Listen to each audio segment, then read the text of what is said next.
Hi friends, ഇന്ന് ഞാൻ ഭയങ്കര എക്സൈറ്റ്മെൻറ്റാണ്. വേറെ ഒന്നുമല്ല, നിങ്ങൾക്ക് ഈ തിരക്ക് കാണുമ്പോൾ അറിയാം ആരെങ്കിലും വന്നിട്ടുണ്ടാവും. വേറെ ആര്, നമ്മൾ ഹനാൻ ഷാ വന്നിട്ടുണ്ട് കേട്ടോ. വയനാട്ടിലും ഹനാൻ ഷാൻ്റെ പാട്ട് എന്ന് പറഞ്ഞാൽ പൊതുവെ എല്ലാവർക്കും ഇഷ്ടമാണ്, എനിക്ക് ഭയങ്കര ഇഷ്ടമാണ്. അപ്പം ഞാൻ നല്ല എക്സൈറ്റ്മെൻറ്റിലാണ് കേട്ടോ. നല്ല ബ്ലോക്കാണ്, അവിടുന്ന് ഇവിടം വരെ ബ്ലോക്കാണ് കേട്ടോ.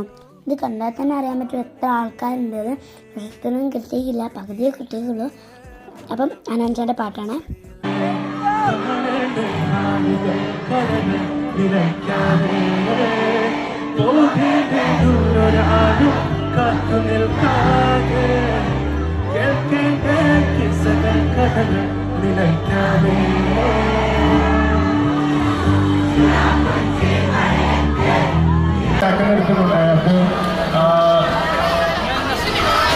So, ഈ ഒരു ക്ഷണിച്ചുകൊള്ള എല്ലാവരോടും ഞങ്ങളുടെ നന്ദി. ഇൻഷാല്ലാഹ് നിങ്ങൾക്ക് വേണ്ടി ഒരുപാട് പാട്ടുകൾ പാടാനും പറ്റട്ടെ, ഇനിയുള്ള വരാൻ പറ്റട്ടെ എന്ന് പ്രാർത്ഥിക്കുന്നു. ഈ ഒരു വീഡിയോ ഇത്രയുള്ളൂ. എല്ലാവർക്കും ബൈ.